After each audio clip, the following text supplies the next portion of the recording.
നമസ്കാരം. മുടിക്കോടാണ്. ദേശീയപാത NH 544 സ്ഥിതിയാണ് കാണുന്നത്.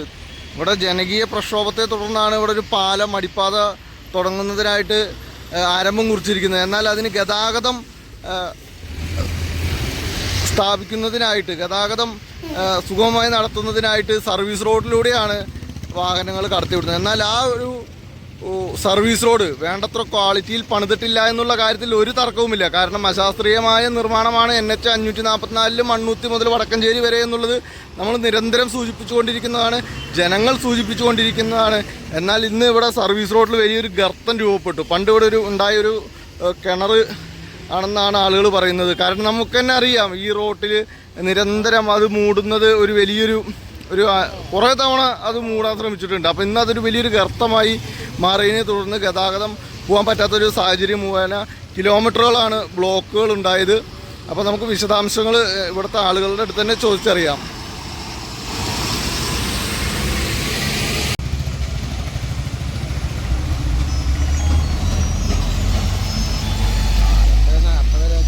പറയാൻ പറ്റും, എന്താണ് ഇത്ര വലിയൊരു ബ്ലോക്ക് ഉണ്ടാവുക? കാലത്ത് 7 മണിക്ക് ഇവിടെ വന്ന ആളാണ്.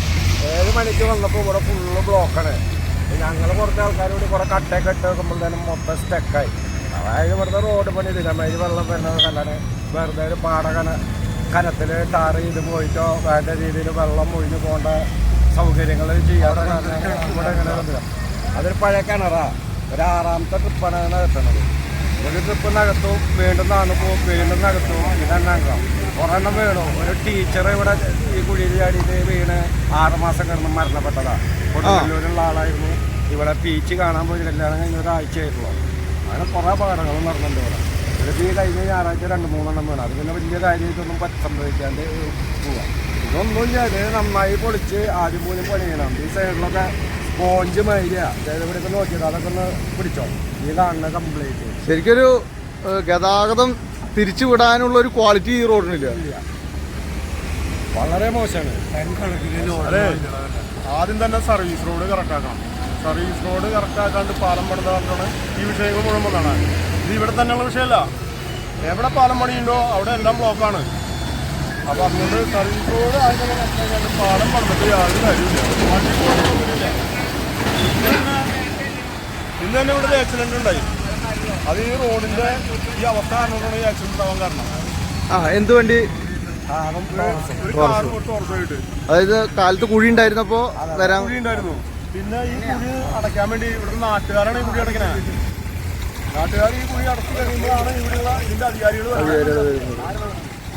കാരണം ഒരു കുഴി വലുതാകുമ്പോ അത് കണ്ട് ചെയ്യുന്ന പരിപാടി ഒന്നുമില്ല. 3 ദിവസം മുന്നേ പറഞ്ഞിട്ടുണ്ടായിരുന്നു ഇവിടെ കോൺക്രീറ്റ് ഇടാൻ.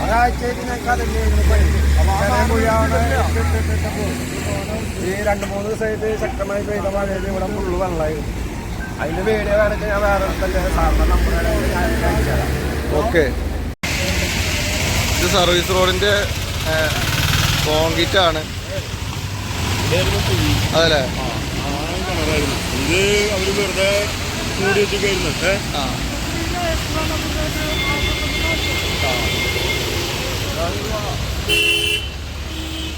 അപ്പോൾ ദേശീയപാതയിലെ സർവീസ് റോഡിന്റെ അവസ്ഥയാണ് നമ്മൾ കണ്ടുകൊണ്ടിരിക്കുന്നത്. വരുന്ന വെള്ളം ഞങ്ങൾക്ക് ഇവിടെ വണ്ടി ഇട്ടിട്ട് തിരിക്കാൻ പറ്റുന്നില്ല. ആകെ ഒരു എന്താണ് പറയുക, ആരോട് പറഞ്ഞു കഴിഞ്ഞാലും ആരും വന്ന് നോക്കാറില്ല. ഹെൽത്തുകാർ വന്നാലും നോക്കുന്നില്ല. വന്ന് എല്ലാവരും പറഞ്ഞു പോകാല്ലാണ്ട് ഇതിനൊരു പരിഹാരം കാണിച്ചു തരുന്നില്ല. അതാണ്. അപ്പോൾ ഈ സമീപ പ്രദേശത്തുള്ള വീടുകളിലെ വേസ്റ്റിന്റെ വെള്ളം ഇതിലേ വരുന്നുണ്ട് എന്നാണ് പറയുന്നത്.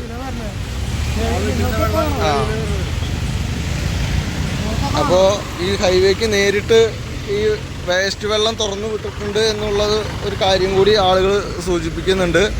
അപ്പോൾ എന്തായാലും ഈ ഒരു അടിപ്പാതയുടെ പണികൾക്കൊപ്പം തന്നെ ഈ പ്രശ്നങ്ങളില്ലാതെ തീർക്കുക എന്നുള്ളതാണ് ഏറ്റവും വലിയത്. നമ്മുടെ ദേശീയപാതയിൽ സർവീസ് റോഡിലുണ്ടായ ഗർത്തം മുഖേനയാണ് ഇന്ന് വലിയൊരു ബ്ലോക്ക് രൂപപ്പെട്ടത്. എങ്കിൽ ഇത് അടിയന്തരമായിട്ട്, ഇപ്പോൾ താൽക്കാലികമായി കോറി വേസ്റ്റ് ഇട്ടിട്ടുണ്ട്, ആളുകളെല്ലാവരും സഹകരിച്ച് ഒക്കെ ചെയ്തിട്ടുണ്ട്. ഇത് അടിയന്തരമായിട്ട് ഇത് വലിയ രീതിയിൽ പൊളിച്ച് മാറ്റിക്കൊണ്ട് നന്നായിട്ട് പാക്ക് ചെയ്ത് ടാർ ചെയ്താൽ മാത്രമാണ് ഇതിനൊരു പരിഹാരം കാണുള്ളൂ. ഇനിയൊരു വലിയൊരു ബ്ലോക്ക് ഉണ്ടാവാതിരിക്കട്ടെ. മാക്സിമം നമ്മുടെ വാർത്ത ഷെയർ ചെയ്യുക. ഇതുവരെ നമ്മുടെ ചാനൽ സബ്സ്ക്രൈബ് ചെയ്തിട്ടുണ്ടെങ്കിൽ സബ്സ്ക്രൈബ് ചെയ്യുക. കുടിക്കോട് നിന്നും രാഹുൽ വാണിയമ്പറ.